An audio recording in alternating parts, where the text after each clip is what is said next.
This shirt seemed to confuse a lot of people when I posted it on my Instagram story. It says we are all one and it's an earth as an O. It's really not that hard. I wanted to punch all y'all who are like, what the fuck does that say? But hey y'all, I am back and I have more paranormal stories that I am very terrified to read. If you guys want to share your stories with me, I have a new subreddit. I've announced this before, but I'm going to announce it again. I have a new subreddit because the last one stopped working, so I'll have the new one linked down below. So if you want to share any paranormal stories, let's not meet stories, creepy encounters, anything like that, I will have it down below. Down below. But honestly, we're just gonna get right into this because I don't think that I have anything to say. I rambled a lot in my last video that I just filmed today, and so I have absolutely nothing to say to you. I'm sorry. But this first story says, demonic imaginary friend and a missing doll. My name is Maddie, and I have an unusual story that scarred me for life. The entire occurrence happened when I was about 5 or 6 years old, but I still remember it vividly. Let me start out by laying down the facts. 1. I'm 15 right now and still remember to this day what happened, which is saying something in my opinion. 2. I lived in a kind of creepy house. Lived, past tense. I'm glad I moved out of there. But I lived in a creepy house in a room with 2 younger siblings, one that was 3, one that was 1. So either they didn't see what I saw or they don't remember.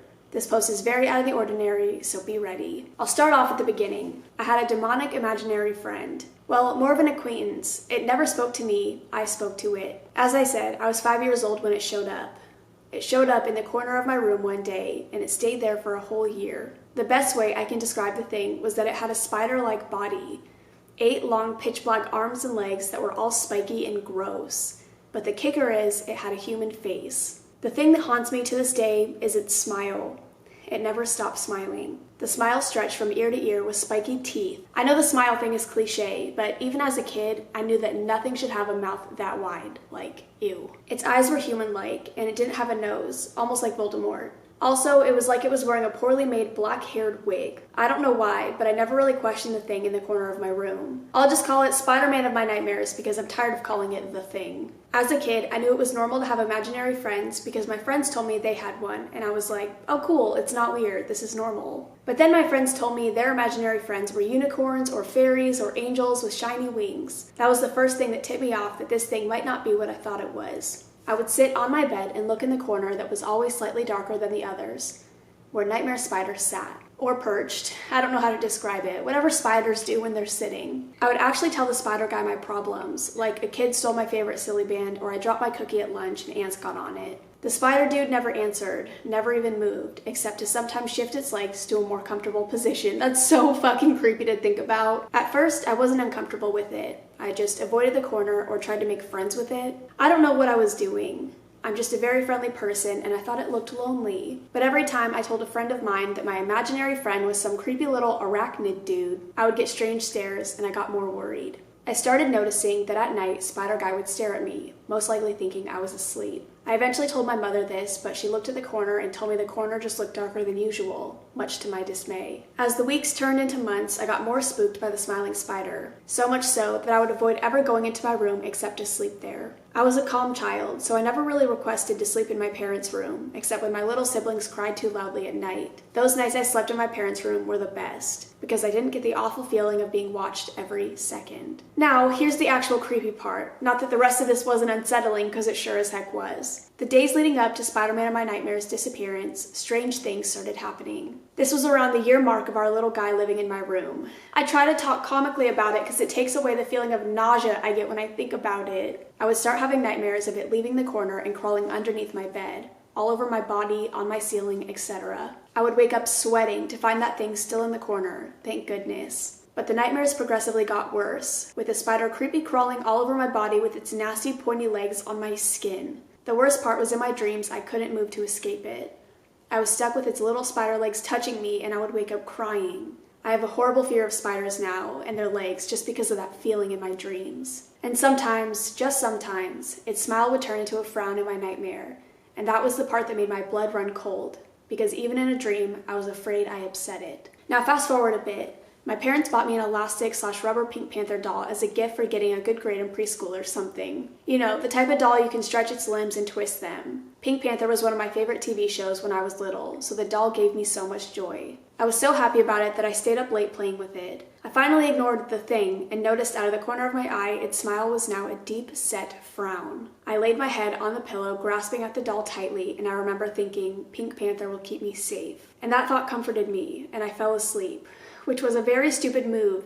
As soon as I saw it frowning, I should have ran for my life. You can probably guess what happened. If you said you had a nightmare, then you're correct. I was looking at a bathtub full of water. In fact, it was my bathroom. I remember because we had a very specific floral pattern on the shower curtain. Anyways, the bathtub was full of water, and I noticed at the bottom of the tub was my new doll.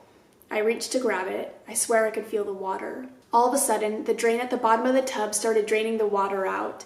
In the dream, there was no drain cover. It was just a hole where the water drained out. Out of nowhere, a spider leg shoots out of the drain, spearing the Pink Panther doll like a harpoon and barely missing my hand. I yeeted my arm out of that tub.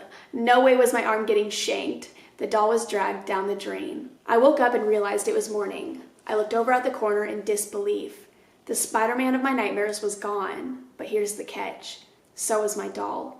I searched everywhere. I turned my room upside down, asked my parents if they threw it away, and searched all the trash cans. Nothing. I swear to you, I have no idea what happened to that doll, except that maybe the fucking spider took it. I never ever saw the spider again.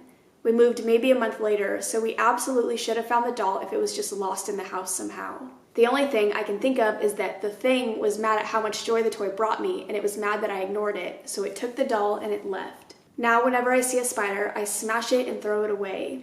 My sister always asks what's up with my hatred of those little freaks of nature, but killing spiders is my vengeance for the doll that was stolen and the year of terror that creep gave me. Definitely not a normal true scary story, but still traumatized me to this day. I have never read a story like that, I don't think, on the entire existence of my channel, and I am like blown away right now. That is terrifying, and it's so hard to comprehend that. I don't doubt for a second that this spider thing was like 100% a little demon in the corner of your room. Like, I do not doubt it. And the fact that it stole your doll is so fucked up. Like, give it back. If you ever find that doll, if you ever fucking find it, you have to let us know, because that shit is crazy. Okay, and this next story says, I still can't explain what I saw or if it followed me. They said, let me start by saying this is a new account and I'm new here. I'm using a random username. I thought of it like 3 a.m. to avoid my brother stumbling across it as he mocks the ever-loving shit out of me about things. So just a throwaway account, basically. He doesn't believe me about it. He still doesn't. He probably never will. But I know what I saw, and I still can't figure out if it followed me when I moved in with my mother when I was 16. Because creepy shit is happening here now, but those are stories for another day. When I still lived with my dad and my stepmom, I was given the biggest room of 3. My brother liked more compact spaces, so he got the smallest. I loved it. I had space to dance around, make a mess, just be a kid.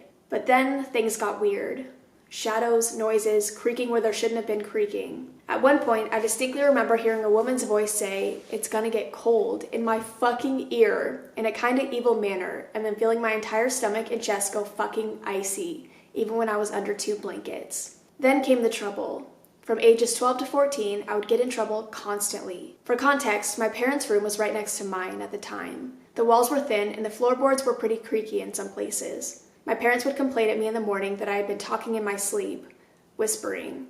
They'd be downstairs watching TV and hear me walking around my room at night. Even though I pride myself on the fact I'm incredibly light-footed, I've been able to sneak down the stairs at night to grab a snack, and they haven't heard a thing. The creepiest thing I got in trouble for was when my stepmom said she heard me singing. I told them it wasn't me, but they assumed it was. The shadow became more persistent, the whispers, the constant feeling of being watched when I tried to sleep. At one point, I remember staring at the corner by my wardrobe and seeing a figure standing there. I rolled over to face the wall away from it and forced myself to sleep. How? Eventually, they got sick of me doing the creepy shit and forced me and my brother to switch rooms. I had the small one, he had the big one. It was all fun and games until he started getting in trouble for the exact same shit. Walking, talking, whispering, singing. He denied it was him, and I basked in the fact that I wasn't actually the cause. Fast forward to roughly 14 to 15 years old. Not exactly sure, but it was before I moved out to live with my mother. It was 11 p.m. on a school night, and I was sneaking a book, using the light from the street lamp outside to read it. I remember hearing footsteps on the second set of stairs leading to the hallway of the bedrooms, being like, oh fuck, Dad's going to bed. I shoved my book under my pillow and lay down pretending to sleep, staring at the door. There was a gap, so I could see the hallway light shining from underneath. The footsteps came across the landing, and I could see the shadow of feet standing right outside my bedroom door. I stayed as still as possible, absolutely fixated on the shadow. I thought my dad was listening to see if I was actually asleep. There was definitely something there. I heard the living room door open downstairs in muffled voices. My dad and stepmother. For a second, it didn't hit me, and then it did. If my parents were downstairs and my brother was asleep, I would have heard his door open if it was him. Then who the fuck was outside of my door? When I sat up and fumbled to reach my light switch, the shadow was gone, and I heard my dad muttering quietly. I waited until I heard them go into the bedroom and shut the door before climbing back into bed. Mate, I was terrified, just staring at where the shadow had been. I slept for like an hour, didn't tell a soul until I got to school. My friends just laughed it off, even now. Almost 8 to 9 years later, I still can't explain what the fuck stood outside of my room, and I still can't let it go either. That was the last creepy thing from what I assume is a spirit. I was never bothered again while I lived there. But I still can't wrap my head around it. Why did it just stand there? And where did it go? You have to tell us stories. Wait, if you're still having experiences at your mom's house, you have to tell us them. Okay, and this story says, there is a portal in my aunt's house. This is my second time posting here, so I hope I'm getting a little better at explaining. Anyways, let's get into the story. Ever since I was a little girl, I could always sense and feel things, sometimes seeing people. As I grew older, my abilities grew stronger. It runs in my family, but we don't tell others because of the stigma of being controlled by the devil or a witch. We have always known my aunt's house was haunted. The entire street is said to be a Native American burial ground, so her house is not the only one with major activity. The portal is in a closet in an upstairs bedroom. That was my cousin's room, who will never speak of what happened to him. Today he struggles with addiction. I've been in this room. It's evil. The air is so dense you can see waves. Waves like you see when tar is very hot. But last year was the first time I ever saw it. I say it because it's not human.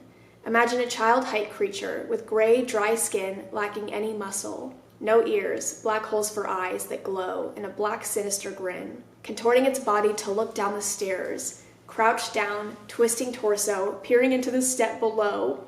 Watching.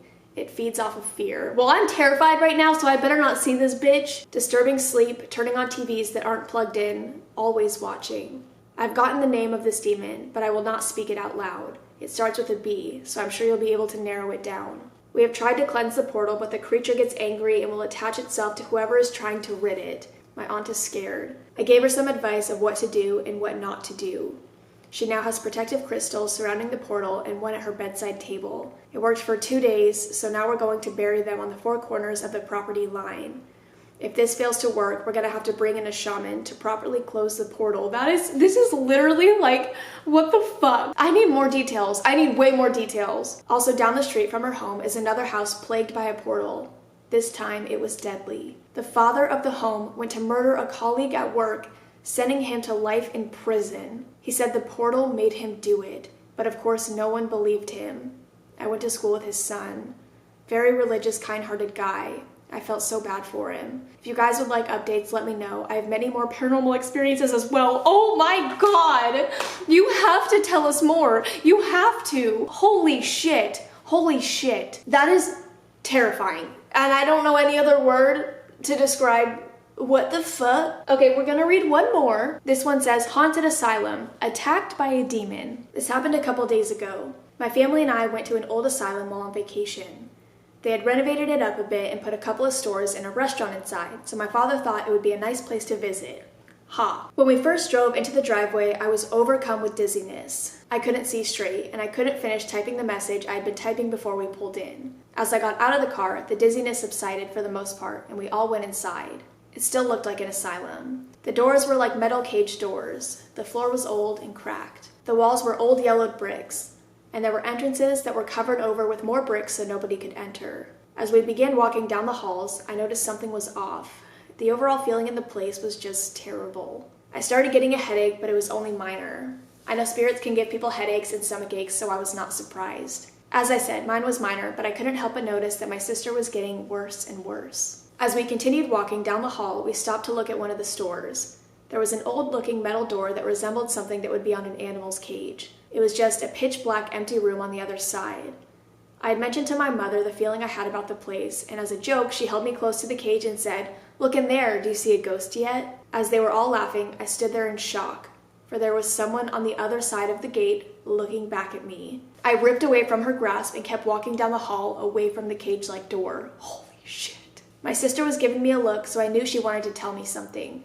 We went off to the side and she told me she had a terrible pounding headache. We kept walking as she told me about it, but I could see she was getting worse, like she didn't know where she was going anymore. I took her outside the building for a minute to help her head and told her to pray and imagine a white light around herself. As she did this, she started walking away from the building and her headache was getting better. My father scheduled for us to eat inside the building and our table was ready, so we were forced to go back inside. She told me her headache was even worse than before and she was about to pass out, and that the praying in the white light now made it worse. We were texting each other and she was telling me that she felt a strong pressure on her back and her head. Soon enough, I could see that she couldn't take it anymore, so I took her outside again. My parents were furious, but only because they didn't understand. Once I took her outside, she started to cry and shake, so I took her away from the building and we went on a walk. We went across the street and I talked to her about how the Lord was with her. Her headache stopped, and so did the pressure. Our parents texted us telling us that the food was there, so again, we were forced to enter the building. I held her hands and prayed with her before we entered again. We ate as fast as possible and got out even before our parents did. We drove off, but she still felt uneasy, and so did I. We got out of the car at our next destination, but it was almost like we were still in the asylum. My sister started crying and shaking again and asked me if it could make her kill herself. I asked her why, and she told me that it was giving her suicidal thoughts and that it was making her depressed and draining her energy. I took her and my mom and my dad and we all prayed together over her. As I placed my hand on her head while praying, it was weird. I could feel it there still. It had followed us there. It thought she would be an easy target, and maybe she would have been if I wasn't there. Maybe that's what scares me the most. I'm not sure if it's gone or not, but when we arrived back at the hotel, I saw and heard someone following me in the hallway, so I thought it was my sister, but when I turned around, nobody was there. That could have just been a different spirit. I'm pretty used to them by now. Last night, my sister and I didn't sleep. We were kept awake all night. Maybe we were scared, or maybe we were kept up by something else. Something dark. Something inhuman. I guess we'll know soon enough, won't we? Love, Allie. Fuck that! And then somebody actually commented and they said, did anything happen after that? Did you guys find out if that thing followed you? And they said, not yet. Not sure if it followed us. We returned home from our trip on Thursday. Maybe we'll find out then. You will have to keep us updated if shit keeps going on. I also want to know what asylum you went to. Like, what place is this so that I can know never to go there? But that is all I'm going to read for now. I hope you guys enjoyed. Again, if you have any stories you want to share with us, I will have the subreddit down below. Also, I didn't dye my hair. I forgot to mention that. I did not dye my hair. These are extensions. I just bought like black to blonde extensions because I was bored. That's what I do. I have so many pairs of extensions now, but like 2 or 3 of them are like really shitty pairs that were like $10. These ones are nice ones, but I really like the blonde in them. I think it's pretty. But I'm gonna go. I love you guys. I will see you in the next one. Bye. I haven't filmed 2 videos in a day in a very long time, and I feel like I could keep going. Like, I feel like I can keep talking and doing shit. Like, I feel like energized. I have to get a bunch of videos filmed because John moves in a little bit less than a week. At the time that you're seeing this, he moves on like Monday, like the 4th or something like that. And so I have to get a bunch of videos done ahead of time so that I still have videos uploaded while I'm helping him move because I don't want to miss a week. But okay, that is it. I love y'all. See ya.